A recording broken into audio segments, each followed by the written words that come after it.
Hi guys, it's Bert, Brat, and Tat. Okay, so I am going to update you guys on my 38 and 39 weeks, but this is my 40-week video. So I will go ahead and do a brief little update on the weeks that you guys missed, because I know I didn't do the videos for them because, you know, my birthday was this last week and stuff, and it's been super hectic, and yeah, so I'll go ahead and do the updates on that, and then I'll go into my 40 weeks. 38 weeks, I had my doctor's appointment, and I was still the same weight as normal. I was 1 centimeter dilated and 80% effaced, and that week I had a lot of leg cramps and like period-like cramps, but they weren't really like, they didn't hurt, they were just like annoying, you know what I mean? And also that week I started getting really bad cherry cravings, and I've had them ever since. I still crave them. I actually went and bought a jar of maraschino cherries just to like eat and drink the juice, because I have been craving them so bad. But yeah, so that was 38 weeks. 39 weeks, I went to my doctor's appointment. I did not have any cramps that week at all. No leg cramps, no period-like cramps that were even annoying, nothing. When I went into my doctor appointment, I was still 1 centimeter, still 80%. They said maybe 90%, but I think they was just throwing that in to make me feel a little bit better. I did gain 3 pounds. I was 175, which I still am. I dropped quite a bit, which was kind of upsetting because it seemed like I dropped all at once, and so I thought I was doing really good with my stretch marks without having any, and it just seemed like when I dropped overnight, the stretch marks came up overnight, and it just looks terrible now. Also, since I didn't have a lot of progress that week, I decided to try and start doing some stuff to try and jumpstart it. So I got some red raspberry tea, which you have to get the herbal kind, and I heard that it's supposed to be really good for labor. It's supposed to help start contractions. It's supposed to make labor faster, and it's supposed to make things easier and hurt less. And so I got some of that, and you're supposed to drink 2 to 5 cups a day, I believe. So I've been drinking about 3, trying, you know, stay in the middle. And it doesn't seem to be starting anything, but I'm hoping, even if it doesn't, you know, set anything off, maybe it will end up in the long run helping with making things a little bit faster and easier and not hurt as much. So, also I got like a birthing ball, and I've been bouncing on it and trying to get it to help things out a little bit, and I've been walking. I've been going up and down the stairs because I live upstairs. I made a whole list. There was like, I've been eating peppermints and pineapples and spicy foods and taking warm baths, and I went and got a pedicure so that they could rub the points on my feet where it puts you into labor. I've pretty much done everything under the sun except for castor oil, which I am not gonna do. Like, I just don't think that's a good idea at all. Which, by the way, that is not motor oil. It is an old time, like, herbal type of oil, because I have had a lot of girls be like, oh, well, that's motor oil. It's not motor oil. But yeah, so I just don't want to do that, because I've heard the whole time you'll throw up and have diarrhea and just feel like crap, and I don't want to feel like crap the whole time I'm in labor. So I refuse to do that, but I've been trying everything else. Okay, so yeah, that's pretty much it for 38 and 39 weeks.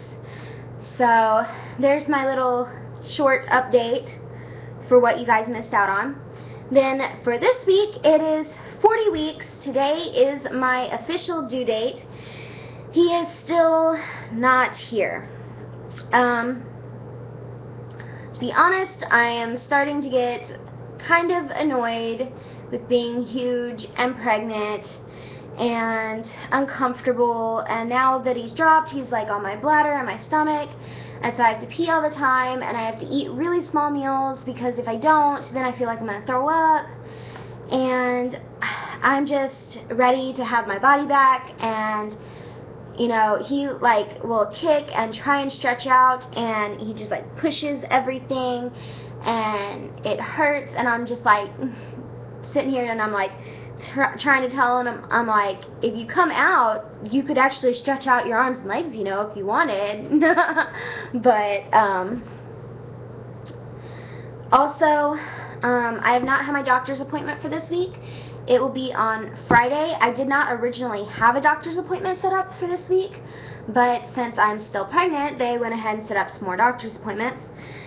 This Friday is supposed to be just another checkup where they check me for dilation and how effaced I am, and see, you know, like what his heart rate is and stuff.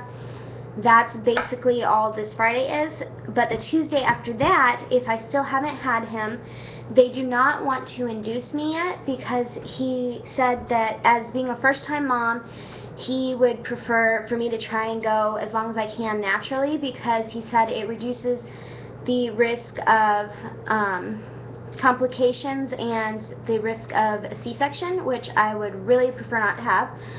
So I'm going to try and wait it out and let him come when he's ready. And so then that Tuesday I'll have an ultrasound, and they'll hook me up to the heart monitor for a while to see how he's doing in there, make sure his fluid levels are okay, and you know, that everything is, you know, working the way it's supposed to. And if so, then they will let me go until that next Friday, and then I'll come in for another ultrasound and stuff. And then I believe that next Friday, if I still haven't had them, then they will induce me, because then I'll be about 2 weeks over. And they don't like you to go more than 2 weeks over. So I believe next Friday, if I still haven't had them, I will be induced. Like I said, I've been doing the tea, the ball, everything I can imagine still. Trying to get him to maybe come out on his own, you know, because it's not that induction really scares me, it's just I don't feel like the possibility of being in labor for 2 days because I'm induced and he's not ready to come, or I don't like the idea of the little thing they screw into his head. That kind of freaks me out. My mom did tell me that she was induced with me, so I guess I had one of those screwed into my head when I was little, and I have no idea about any of it or anything. But I don't know, just it makes me feel bad, like when I think about screwing something in his poor little head, you know. So, I just really hope that he comes soon and I don't have to worry about any of that junk. But I am starting to kind of worry about how big he's going to be, because they were originally going to say that he was going to be anywhere from like 6.5 to 7 pounds, but that's if I had him by today. So hopefully he doesn't get too big in this next week or two, because I am only a 5-foot person. I'm not very big, and it's really scary. But yeah, I guess that would be about it for week 40. So I will go ahead and show you guys my 40-week belly.